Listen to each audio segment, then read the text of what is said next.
Hey guys, it's M4J here, and welcome to a brand new season of Football Manager 2018 as Stevenage. We are still in League 2, unfortunately. Last season didn't end too well with the playoff final defeat against Barnet. 6-1 we lost in the end. It was not very good. It's not one of my finest moments on Football Manager, that's for sure.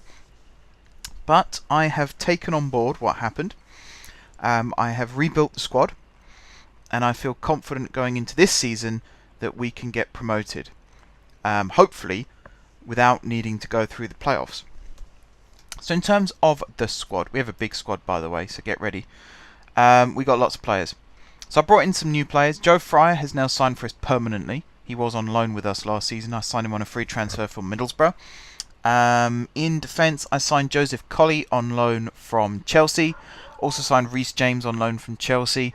Renewed Brandon Mason's loan. Renewed Josh De Silva's loan. Also loaned in another keeper, Kelleher. I think that's how you say his name. Promoted Johnson, Omar, Wade Slater to the senior team. One of the reasons we've got lots of players because we've got some of the youth players and some of the players that might have been loaned out last season as well are also kicking around. Plus we've got some trialists still. Midfield, I don't think I've done that much in terms of centre midfield.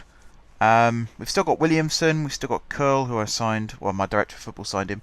Still got Conlon, still got Beautyman. Up front is where things are a little bit different.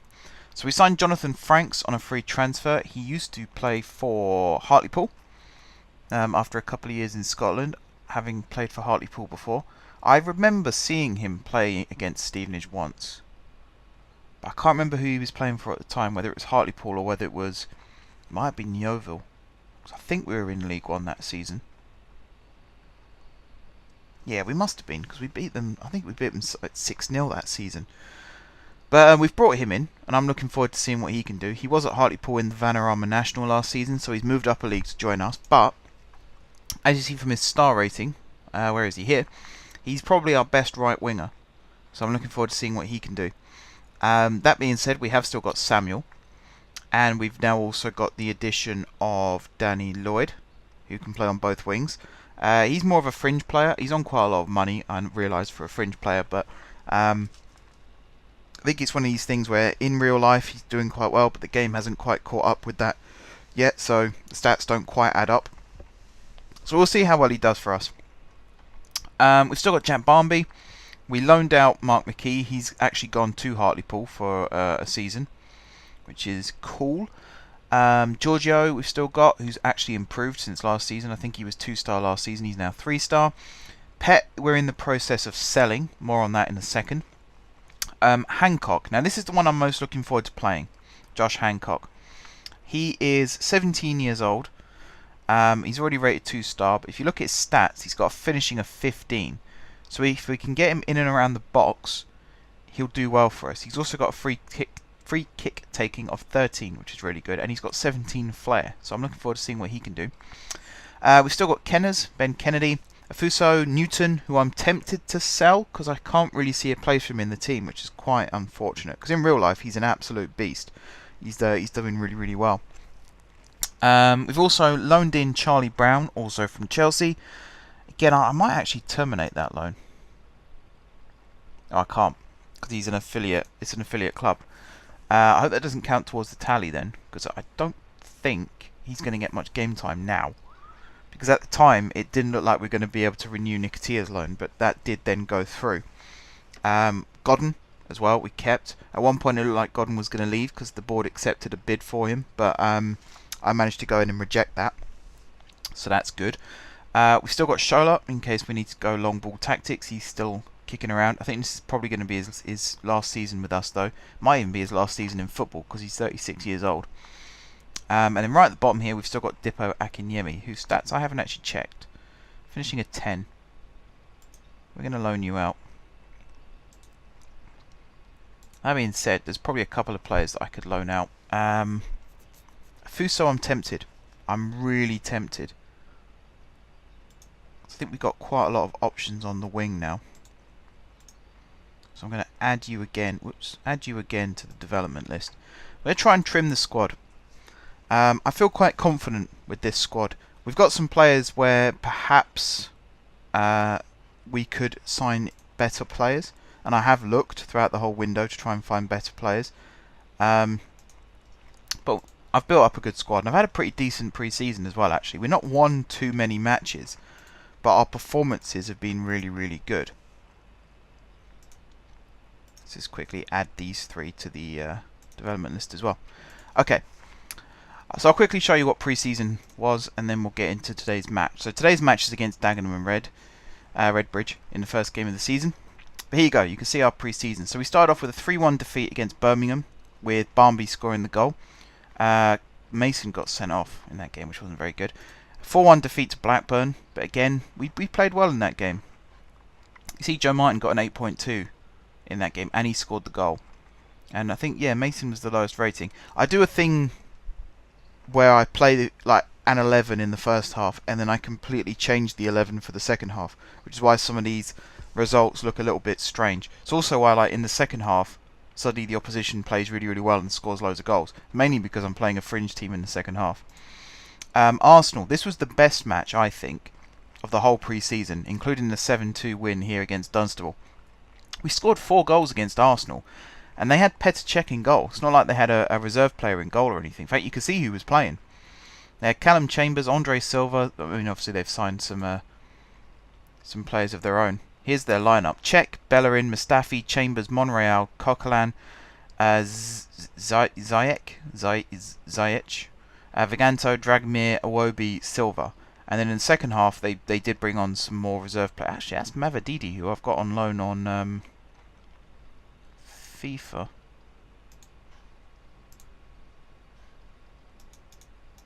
Look into that. That might be good.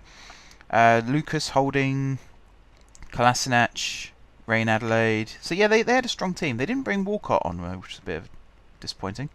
I would have liked to have played against him, or at least tested my my defence against him. And as you can see, I completely changed the team, apart from De Silva, mainly because I brought Conan and Beautyman on to play midfield. So after that game, we then lost 2-0 against Villa. That one was very disappointing. King got sent off. Then we had the 3 that my assistant arranged, which were all wins. Then we had a 4-0 defeat against Liverpool, which again, that one wasn't a great match. Cool got sent off. Wasn't great. 3-1 against Sheffield United. We were winning. I did the whole thing again where I changed the team at half time, but we were winning. Godden scored a 71st minute penalty, and then they scored 3 goals in 10 minutes and beat us, which was a shame. Man City, we lost 3-2. Again, the fact we scored twice against Man City. Let's see who they had starting. One of those goals was an own goal as well.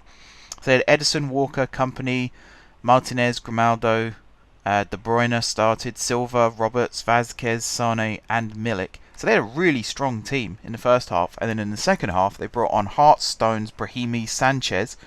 Funny that Alexis Sanchez plays for Man City on here. Bernardo Silva, Potier, Fernandinho, Delph, Danilo, and Kovacic. I can never say that name. Might even be Kovacic. I don't know. So that was an encouraging performance as well. And then right at the end, we lost 1-0 to Spurs via a Ben Davis goal. So I feel quite confident going into this new season. Beautyman suspended, which is a bit of a pain. I'm also thinking, who am I going to put on the bench? So Franks and Nyatanga are going to be my defensive options. And then I'm probably going to put Conlon there. And then Giorgio there. And then Nikitia's definitely going there. Hancock. I want to get Hancock game time, because I think he'll be a really good player for us this season. Samuel's only just recovered from an injury, so he's still not really ready to play. We'll get rid of all of these guys. And I think... oh, apart from swapping out Beautyman. Apart from that, I think we're ready to get into the new season. Who am I going to play in midfield? Alright, if I move... and we'll do that. We'll play Conan. Okay. So we've got 5 lone players in the squad, 3 of which are starting. And what's good is, apart from Conlon, they're all 3-star and above, which is really encouraging as well. Let's get into the match and see what happens. Do need to change the settings again because I've been watching matches in full match. Those pre-season matches, I actually managed all of them except for the Matlock game, because my PC kept crashing during that, so I just holidayed over it. And the Spurs game and the Man City game right at the end. All the others I actually played the whole way through, so I got to see the performances. Oh, that was Okinaberhi, used to play for Stevenage. I forgot he was at Dagenham now. It's good to see Dagenham back in the Football League on here.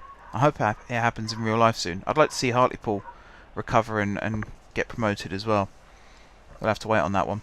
There's actually 3 ex-Stevenage players in that Dagenham lineup there. Bonzangala playing at centre-back, Okinaberhi on the left wing, and James Ferry playing through the middle. So it's nice to see the the old boys. Maybe not so much with Ferry, because I never really got to see Ferry in real life. He's out on loan at the moment. But Bonzangala had a season or 2. I think it was 2 seasons at Stevenage. And Okinaberhi came through the Stevenage Academy, sort of during its infancy stage, before the likes of Kennedy and Gorman and that lot came through. Matt Godden, 1-0. Good play. Very good play. Barmby again with the assist. He's probably been my best signing in this career so far. Really good player. Great ball out wide from Kennedy. Into the path of Barmby. Took it right to the byline. Cut it back. Easy finish for Godden, really. Well played. Let's build on that, shall we? I would like a league table. There. In fact, do I need action zones? Or focus of attack? I think I'll get rid of that one, actually. You'll be a league table. You will be Roda's feedback. That should work well. Not many highlights in this game. Not many highlights. I would quite like another one before half-time. Overall, the team's playing quite well. Kennedy, despite being involved in the goal, is only playing a 6.3. Franks is playing... Jonathan Franks is playing a 6.4. Reece James is 6.5. Martin 6.6. It could just be that the defence haven't had much to do. Before we go any further, I lost the league table when I was messing around with that. I wish these wouldn't be affected by what you're doing on the other overlay. That's really annoying. Okay, Martin, and that's the end of the highlight. Fantastic. Okay. Wow, Colchester, I've got a goal difference of 5 already. Well, they're running away with their game, whoever they're playing. That's for sure. I wondered if you could change the size of these boxes, because this is way too wide and this isn't wide enough. So if I could just drag that line across, that would make life easier. Oh well. I've got to stop complaining about things. It's a really nice skin. It's a really nice overlay. I do like it. Right, Barmby. Plays it back to Collie. He's holding on to it a little too much for my liking. De Silva into Kennedy, finds Martin, back to De Silva, back to Kennedy, back to Martin. Nice little passage of play there, finds Barmby, who goes for the shot. I think Godden was in a really good position to cut the ball back there, actually. Bit selfish from Barmby. I won't hold it against him though, because he has already got an assist in this game, and he is our best player out there at the moment. Sub. I'm going to make a sub. I'm going to bring Hancock on for Kennedy, and I'm going to bring Giorgio on for Franks. Now I think you can play... Yeah, you can play on the right hand side. You can play as a shadow striker, but I think I am training him up as a shadow striker. We'll see. I might be training him as a trequartista actually, so I might want to change that. Yeah, Franks is having a very quiet debut, although that's a very good ball to Godden. Forced to save. Franks is playing a 6.0, and yet he's just played a really good through pass. He's probably getting subbed off now. Yeah. On comes Giorgio. Conlon plays it out wide to Giorgio. Tried to square it across the box. Conlon again plays it out wide to Giorgio. He does swing it in, and Justin got up and caught it. De Silva's looking tired. But then Conlon's on a booking. What was that? Oh, penalty. Nice. Chance to go 2-0 up. Matt Godden on the ball again. The pre-season predictions, when I looked at them, I think it was Portsmouth were predicted to finish first. We were predicted to finish second. That was a really poor penalty. So hopefully we can finish second. And I think Godden was tipped to be top scorer or second top scorer, something like that. Yeah, that's a really poor penalty. He nearly made up for it though by getting onto the rebound, but not a good penalty at all. Oh, Colchester have calmed down a little bit now. Their goal difference is only +4. Which means they're 5-1 up in the opening game of the season. Which is insane. Right, I'm going to bring Cool on for... I think it's Curl, actually, how you say it. I don't know, because it's not got the dots above the U. And I always forget that's called. It's called like an umlaut. Something like that. I don't know. Anyone who knows, please let me know. I always like learning things. Right, it looks as though we are going to win this game. But they've now gone for a 4-4-2. They've made some tactical changes.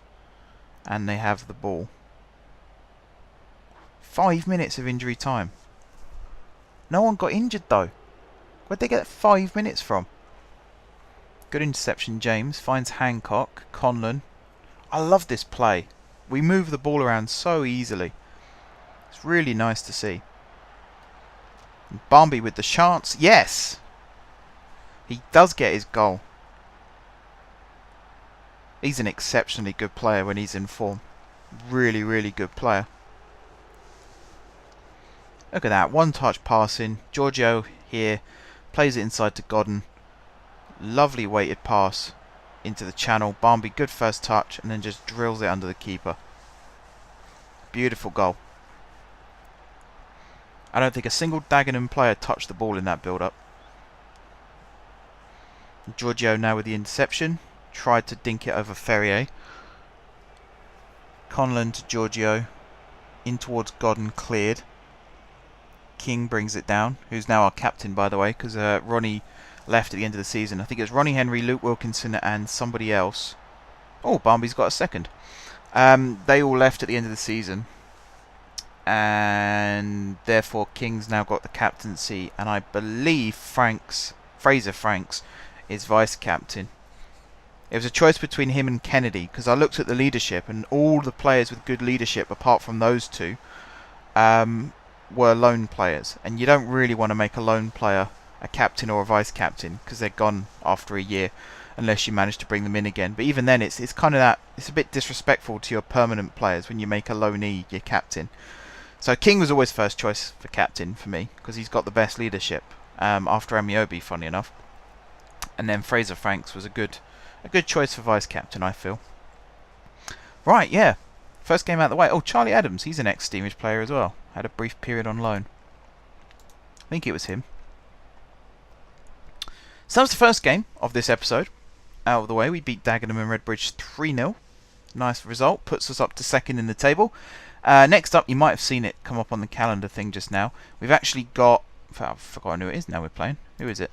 Bristol City in the Carabao Cup first round. So I'm going to make a quick cut here, and we'll be back in just a second for that second game. Okay guys, I have a bit of a confession to make. We were supposed to be watching the Bristol City game. But unfortunately, there's been a bit of a mess up at my end in terms of the audio and video recording.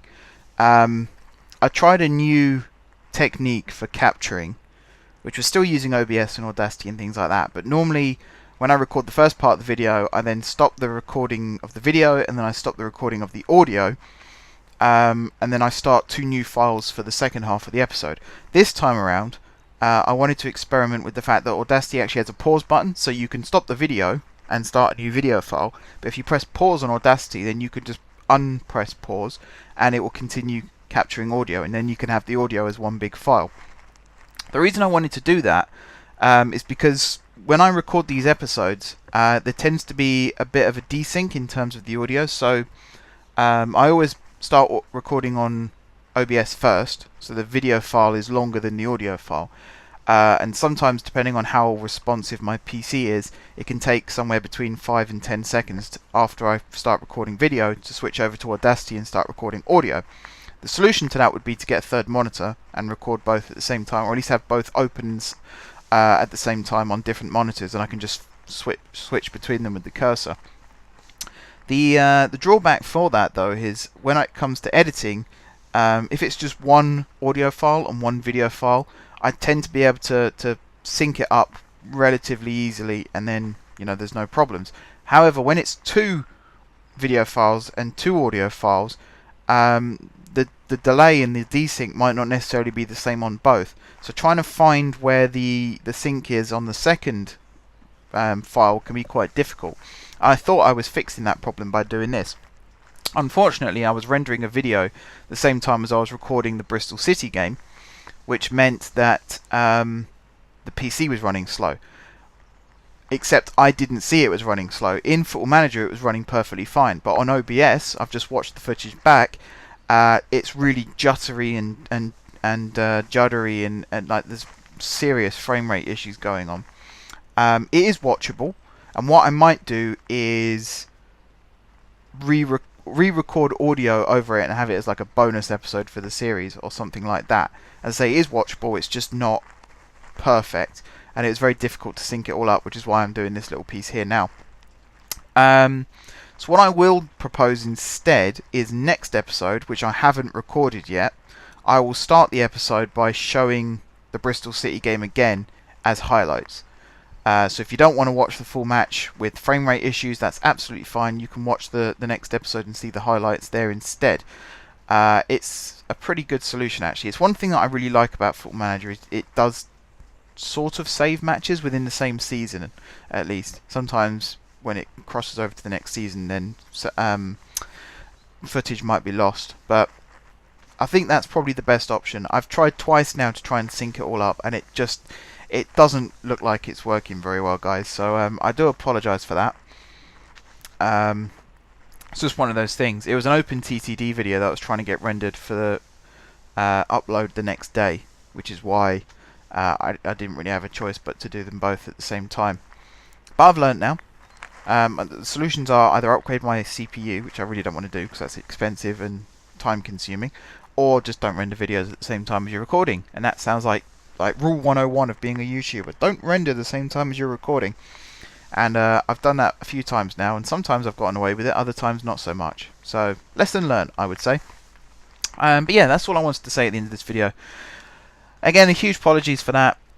It'll be a week, hopefully, with the upload schedule before you guys get to see the next episode. I'm contemplating changing my upload schedule now, but I've pre-recorded, I think it's 7 episodes in this series, so it'll be something like 3 or 4 weeks maybe before you see this episode, after the new upload schedule will be in place anyway, so you will already know about it.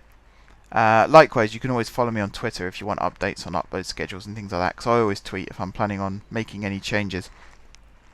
But that just about does it for this little bit at the end. So once again, guys, I do apologise. I'll make up for it next episode, I promise. Apart from that, thank you very much for watching. We've had a good start to the season, so hopefully we can continue it next episode. Don't forget to leave a like if you enjoyed the video, and of course if you're enjoying the series, drop some comments down below with ideas for tactics, transfers, all that kind of thing. If you haven't already subscribed to the channel, be sure to hit the subscribe button. If you have already subscribed to the channel, thank you guys for your continued support, and until next time, I will see you soon.